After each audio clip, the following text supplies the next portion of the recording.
Hey guys, how we doing? Mr. Kavanaugh here. Hey, just a reminder, the AP exam is still on. I don't know when it's scheduled for. Other information will be coming out April 3rd, as I said in my posts to Google Classroom, but the exam is still on. As I posted this morning, it will be an abridged version. There will be no multiple choice. I had read that was going to be FRQs, but I've been reading further, and it's just going to be short response questions, or SRQs. So actually, I'm unsure of what they're going to utilize, but hopefully they will clear that up on April 3rd. But it will be some writing. Actually, the whole thing is going to be writing, and it's only going to cover the first 3 units. I posted all that information on Google Classroom. Make sure you are reviewing it.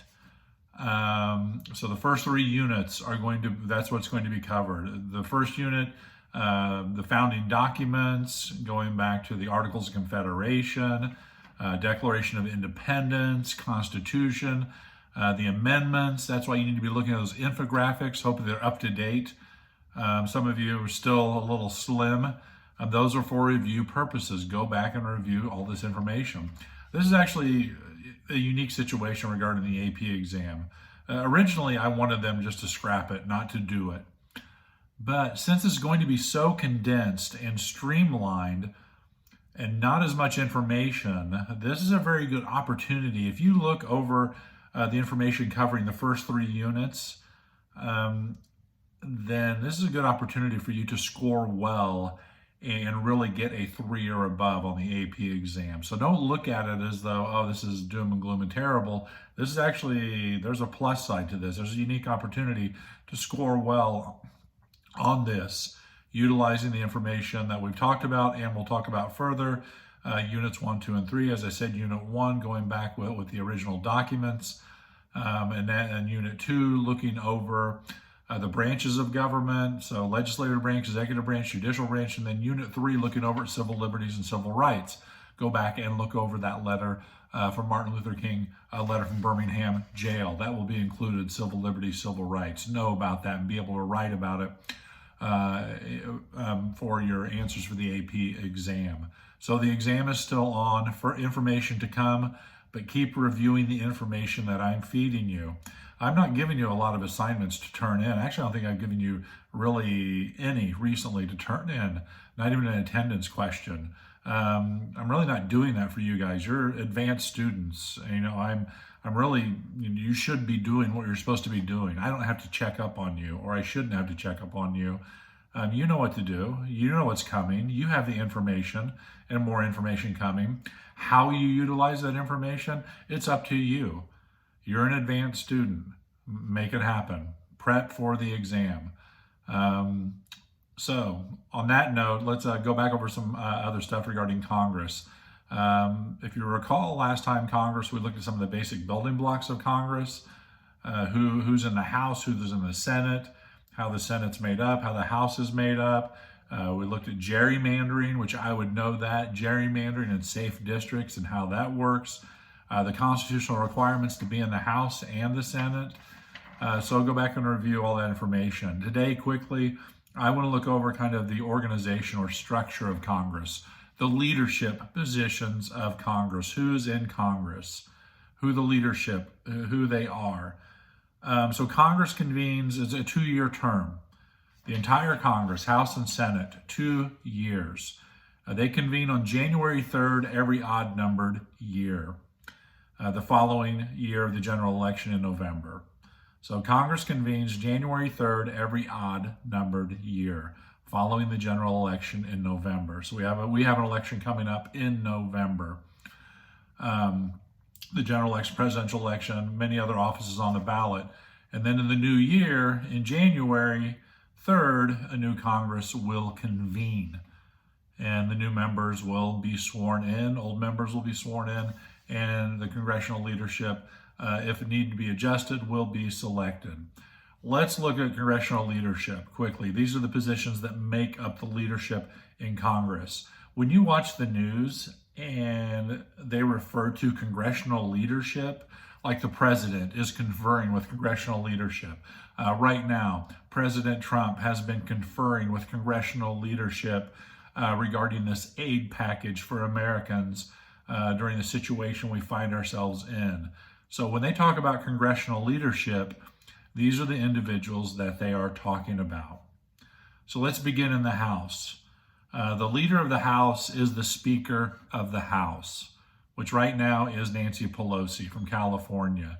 She is the Speaker of the House. She is also second in line to the president. So it goes President Trump, Vice President Pence, and then Speaker Pelosi.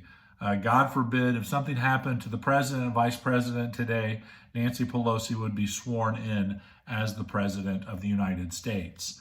And then she would nominate her own vice presidential candidate, but checks and balances, that vice presidential candidate or nominee, if you will, needs to be confirmed by both the Senate and the House.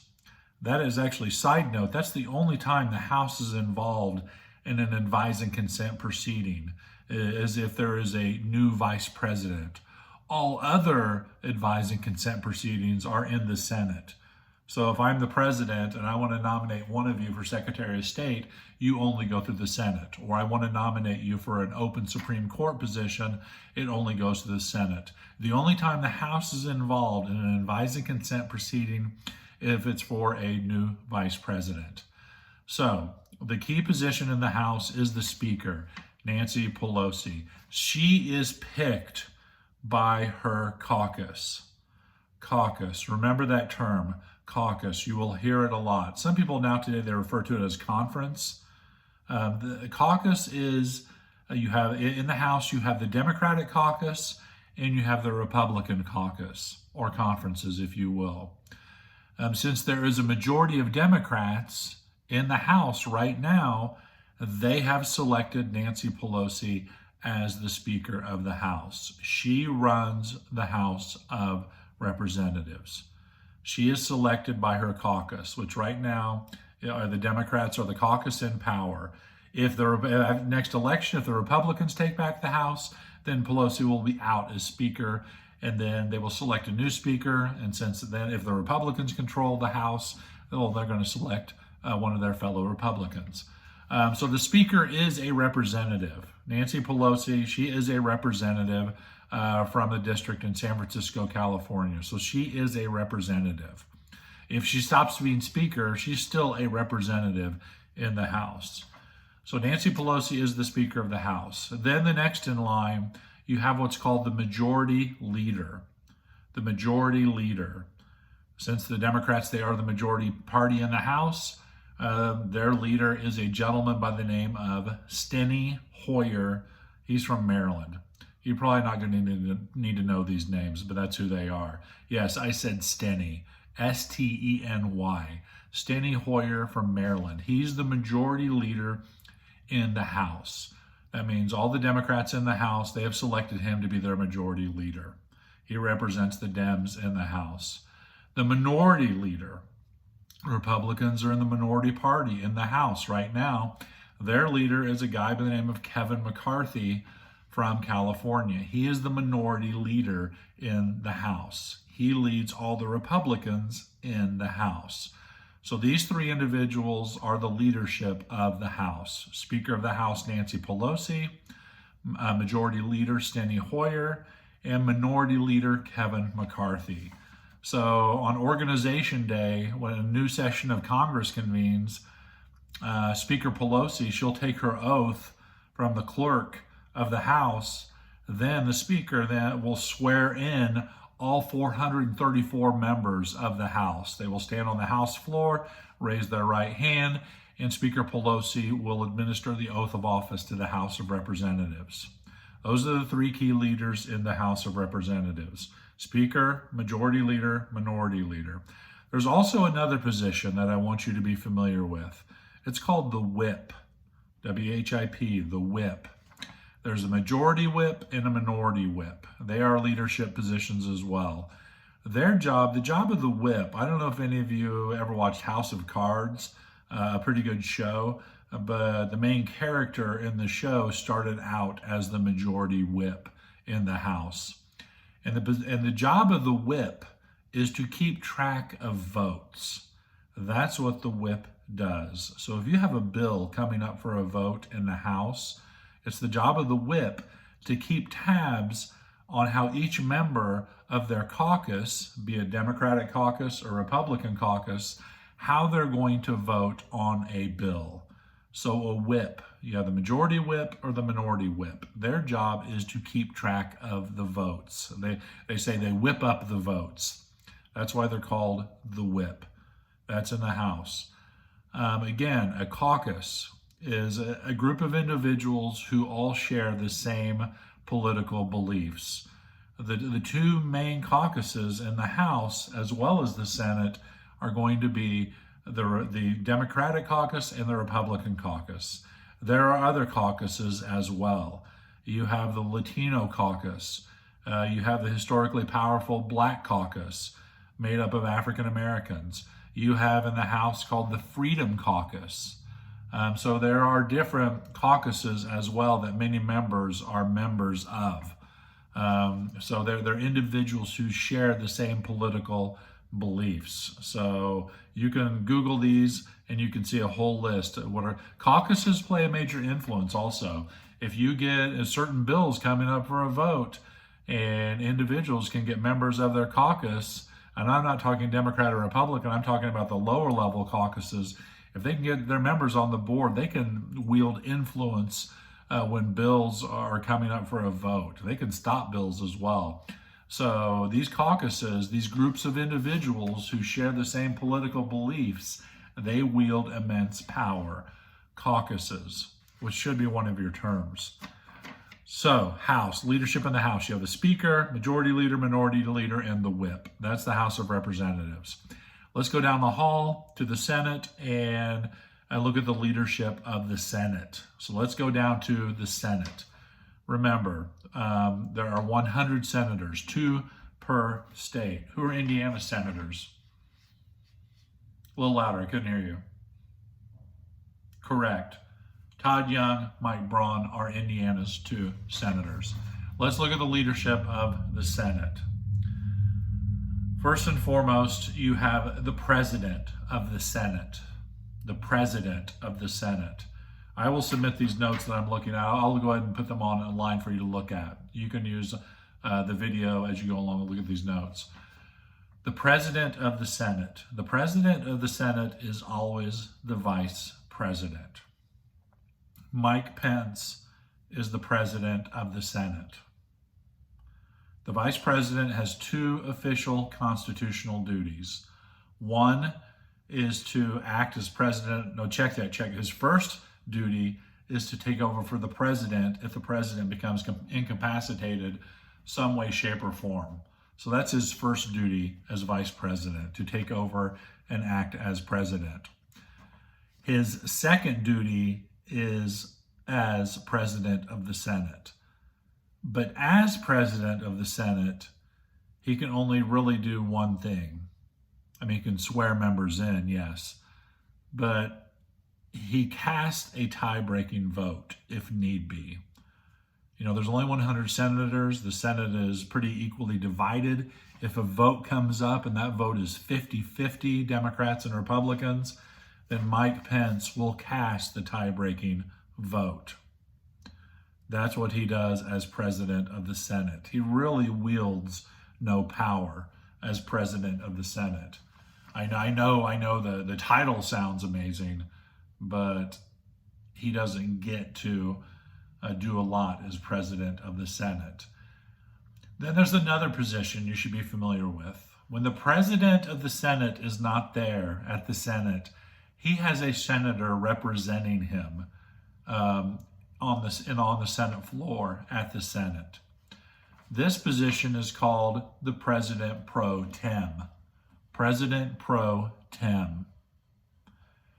And this position usually goes to the most senior of the majority caucus.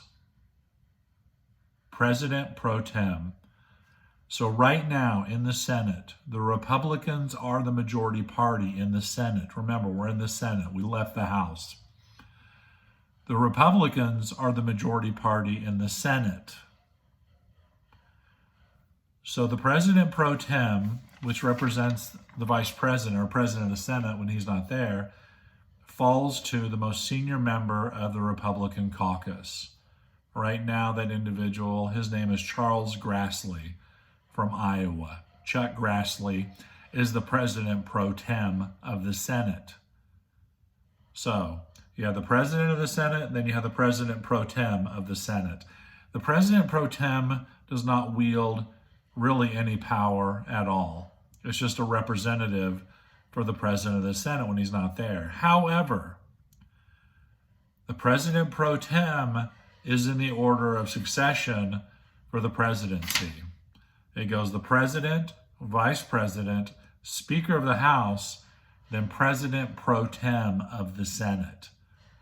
So Chuck Grassley, as president pro tem, is third in line to the presidency. Next office in the Senate, in the order of Senate leadership, is the majority leader. This person wields the power in the Senate. The majority leader is the most powerful individual in the United States Senate. Right now, that individual is Mitch McConnell from Kentucky. He is the majority leader in the Senate, picked by the Republican caucus in the Senate. The Republicans in the Senate, they have selected Mitch McConnell as the majority leader. He runs the show in the Senate. He makes the key decisions on which bills will come for a vote and which won't. He decides when they adjourn and when they come back. He makes the major decision. He is the guy in the Senate, Mitch McConnell from Kentucky, Republican, as selected by his fellow Republicans in the Senate. Next in line, leadership, congressional leadership in the Senate, is the minority leader. The minority leader in the Senate is Chuck Schumer from New York. He leads all Democrats in the Senate, as well as a couple independents. There are two independents in the Senate. They caucus with the Democrats, though. So when the Democrats get together, these two independents meet with them. One is Angus King from Maine, and you know who the other independent is. His name is Bernie Sanders from Vermont. So yeah, Bernie Sanders is not even a Democrat, even though he's seeking the Democratic nomination for president. He's an independent from Vermont. So again, going back over these offices in the Senate, you have the president of the Senate, you have the president pro tem, you have the majority leader, and you have the minority leader. The majority leader has the power in the Senate.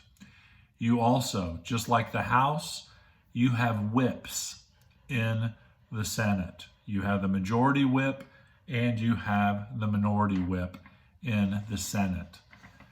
These individuals make up the leadership of Congress. So on the news, when they're talking about congressional leadership, that's who they're talking about. The key leaders in the House and the key leaders in the Senate. And that's how the organization is set up, the structure of Congress through the leadership. Again, caucuses. A caucus is a group of individuals who share the same political ideologies and beliefs. The two largest and most powerful caucuses in Congress are the Republicans and Democrats. You have the Democratic and Republican caucus in the House, Democratic and Republican caucuses in the Senate. Then you have smaller caucuses as well. Some people today refer to them as conferences, Democratic conference or Republican conference. So this is kind of the breakdown of the leadership and structure of Congress. I'm going to take a quick break. When I come back, we're going to go over a bill to law. Kavanaugh out.